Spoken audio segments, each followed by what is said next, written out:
came up with Aton as the number one god, you see. He moved the capital, all sorts of extremist things that he did. And he then began to exclude so much, because monotheism is nothing but exclusion.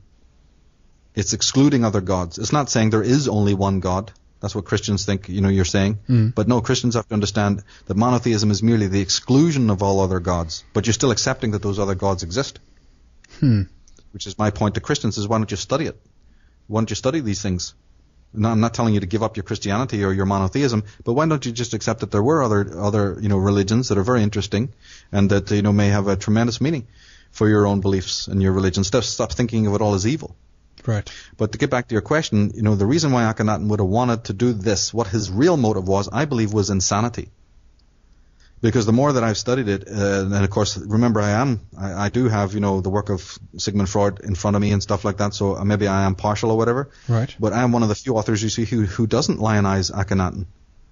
Right. Maybe I'm one of only 2 or 3 in the world who's written on this subject that simply does not fall into lockstep with everyone else thinking that he was just the greatest Christ before the Christ, the greatest light the world has ever known before Christianity. All of this nonsense. The man was a psychopath. You only have to read it.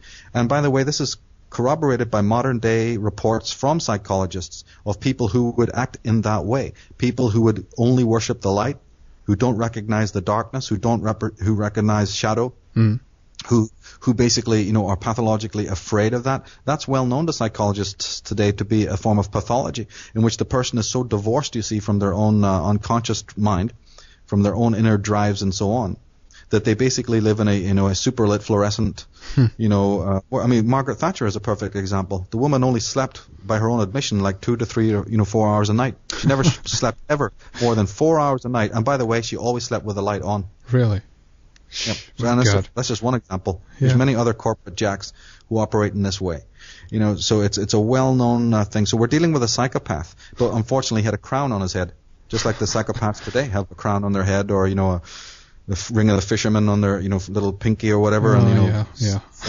We're still dealing with the same maniacs today. Yeah. And they've created a super lit, fluorescent, toxic world, because they're all children of Akhenaten. They're all children of Aton. Believe me, right down to the last one. Even the ones who don't know that they are, who don't think of any of this stuff. But unfortunately, this is what he did. And, it ties into... Well, see, let's look at it this way. Akhenaten was so deranged, right, that even his own father, Amenhotep III, didn't even want his Akhenaten does not appear in any of the not photographs, but any of the wall drawings or etchings, you see, right, with the royal family. His own father certainly did not want him to be around, and there's no doubt in my mind that his father did not want him to be the next pharaoh. The next pharaoh was going to be a brother of Akhenaten, but that guy died when he was very, very young. And he died mysteriously.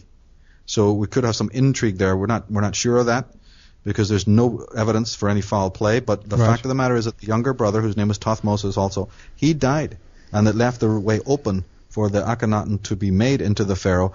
Reports also say that he had trouble speaking, just like the Bible talks about Moses having a speech impediment, so he had to have Aaron be his mouthpiece. Well, since we know now through the work of so many, not so many, but from Ellis and Mustafa Gadala and from Ahmed Osman, that we now know that Moses and Akhenaten were the same man, just like so many people like Sigmund Freud had already tried to say this. Does that then imply that Akhenaten couldn't speak the language of the normal Egyptians, that he literally was not native himself, or that even if he was native, he spent so much time with foreigners within the borders of Egypt that even when he came to be the pharaoh, he wasn't even clued in. He was they say he had a speech impediment. Could it not mean that he actually literally couldn't even speak in the dialogue or the language of the native Egyptians? So we got a lot of questions about his loyalty and his patriotism to the country. But the bottom line is psychological. The man was a psychopath, and this worship of the sun needs to be approached from that point of view as well. If we can't see it in today's world, that this Luciferianism, this worship of the sun, is psychopathic, maybe we can see it when we look into the historical figures like Akhenaten to see that there's nothing natural about it. And did you know that in the last month, Henrik, new discoveries, new digs, there's been excavations at Amarna. This is the great city of the sun that Akhenaten built. Right. Which has always been put forward. And I really want to emphasize this, because this place, this Amarna, has been put in books from the 1800s onwards as the great capital of light, the great holy city that Akhenaten built. Now they dug the place up physically, and they're finding corpses, they're finding poverty, they're finding people who died in agony, they're finding huddled bodies and all sorts of, debris, and they're finding out the place was a frickin' toilet, man. It's a grim, fear-ridden hellhole. Yeah, I didn't make this up. I've got, it's on the blog, it's on my forum. Right. They found the evidence. But before, they're going to tell you, so suddenly it turns out to be Stephen Kingville, but before it was the heavenliest place on earth. I better stop talking about the subject. Very interesting. So this is very recent findings, you say? Within the last couple of weeks. Believe me, it's fresh off. They've been digging the place up, and I bet you they've been hoping that they're going to find, all the evidence to show what a great darling of God this Akhenaten was. Right. Well, to their shock, amazement, horror, they're climbing over bodies that look awful. That there's completely evidence that shows that the place was, horrible, and it was people were in agony. They were unhappy. They were not feeling at home. All the evidence has been discovered. Big shock. Well, listen. Psychopath opens his playpen. What do you think is going to happen? Norman Bates opens a motel. You want to go and stay there? Oh, go ahead. Don't come back dead in the morning. Yeah. That's a good point. And of course, you mentioned an important word there, Lucifer or Luciferian. In your work, you talk about this. A disciple of light is a Luciferian, and Akhenaten was a chief Luciferian, then maybe we can say. His atonism was Luciferian, and therefore Christianity, or the outgrowth of Akhenaten's monotheism, should really be thought of as atonism and therefore Luciferian, right? You bet. And if only the world would get that, because when it's fully understood, when what you've just said there is fully understood, deeply and reverently, with understanding, not just prejudicial knee-jerk reaction, but intellectually understood what is light, what is Luciferianism, and we've got information. I've got information on that. We'll put the links up, hopefully, on our this Red Ice page. Right. Of this interview, and people are welcome to go and make a detailed study of the links we'll put up that have links to the real meaning of Lucifer. We've even done a previous show, you and I, on Lucifer. Where indeed we examine some of the different roots or origins or whatever of that. And see, maybe, old Akhenaten, can't totally be blamed. Maybe his clan of sun worshippers can't be blamed, because after all, what are we talking about? We're talking about 1400 years BC. Well, what was going on 10,000 years before that? Catastrophe. Worldwide global catastrophe. Right, yeah. Possibly even 50,000 years ago. But, we can't be sure when we look far back. But we know that sometime back in history, between 13,500 BC and about 50,000 years BC, there was catastrophes of such enormity, and one of those catastrophes was what? I've talked about it in my first book on Atlantis, the destruction of the second sun. Yeah. I must say that wasn't a sun; it was a large planet known as. And by the way, one of the names of it was Lucifer. Another name was Tiamat. Another name was Marduk. Yeah. Another name was Rahab. But this great 12th planet in our solar system was destroyed. People always thought it was a sun. When that sun, think of the psychology when you see the sun destroyed. Isn't the one sun that now is called Sol, because Sol means solitary, he's the alone one in the sky. Yeah. Aren't you going to be, if you think the sun is a god, you didn't think he was a god, you knew that he wasn't a god. They worshiped the deity through the sun. Nobody in the pagan times believed the stars were gods. That needs to be totally cleared up. But just for argument's sake here, obviously the sun is the bringer of life. One sun is already gone. What's to stop the other one from blowing up? And what happens when light does disappear? What do you have? Darkness. Right. So if a person then becomes pathologically, or if a people become pathologically afraid of darkness, it could be for a very physiological reason. If the physical sun has left you and been destroyed, and you are now surrounded by darkness, your psychology will in fact change. And your prayers to the one sun that's left, hey buddy, don't go out, please don't leave us, right, is going to literally become a religion, a theology, won't it? Because it's born out of trauma. I've basically said in my work that almost everything that man does is born out of trauma. Yeah. Well, here we have now a perfect, we focused in on one particular area. That maybe these religions and these potentates did have a bugbear about this because they were so afraid of darkness. They literally were afraid that the light of the day, the light of the morning would go out.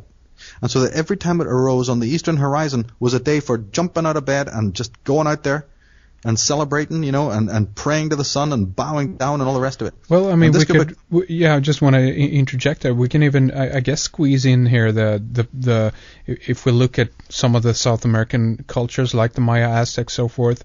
Again, possibly that might be a reason for some of the sacrifice that went on there, in veneration of the sun. This one shouldn't, die. The last one we have left, we need to sacrifice people, day after day, continuous the stream, who knows? Wouldn't people be already sacrificed if the sun didn't rise? Of course, they would die.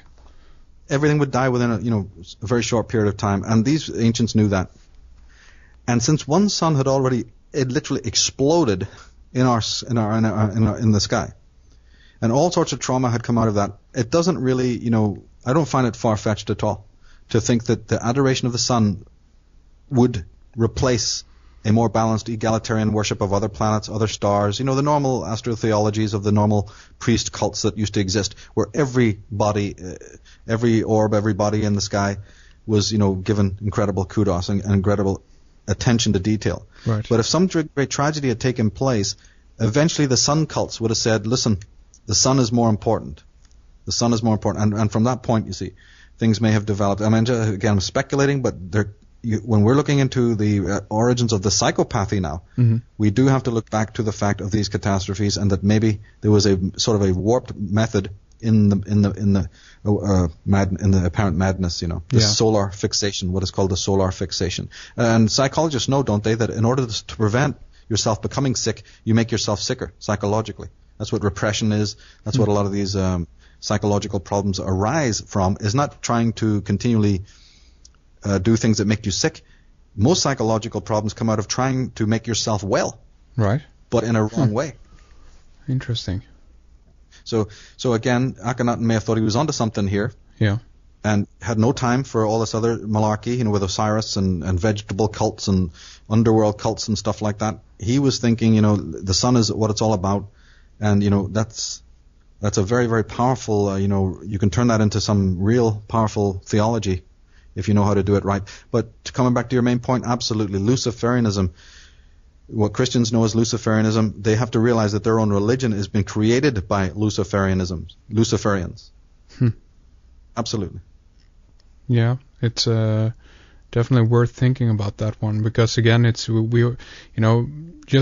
was reading this pamphlet from a local church around here, and again, it was all about, and this was, I think, around springtime, and it was all about the light. They of course refer to it as the Christ light, or the light of Christ. But again, it's the same. It's the illumination, the Illuminati, the Luciferianism, and again, that doesn't mean, just because we say Luciferianism, that doesn't again connotate that this is an evil thing. But it says what the word means. It's about light. Right. It's about the theology of light. It's a specific kind of worship. There's no difference between that word and Christianity. There's no difference in that word than Atonism. In fact, there's even probably more accuracy in the word Luciferianism than there is Christianity and there is in Atonism. The word Luciferian is probably even a better word to use, talking about it etymologically for sure, because that's what the Bible is full. And I have lists and lists and lists in the book of biblical passages, just like the one you quoted, that are talking about that God is light, God is light, God is light. It's all about light. Well, why don't people think about that for a moment and get into it and analyze and discover what this whole concept means, and then look around the world today and see how many symbols of the sun and how many other, solar symbols you see. Yeah. Like the eye, the eye of Ra, whatever, are all around in our world today. There's something going on. Definitely is. Okay, so that's the, we know that the solar cults obviously is there. Their mark is, very clear throughout society. Were there other cults, before this one, the main one, popped up? Yeah, there was. Yes, the solar cult is basically an outgrowth of several other cults. The most important one being the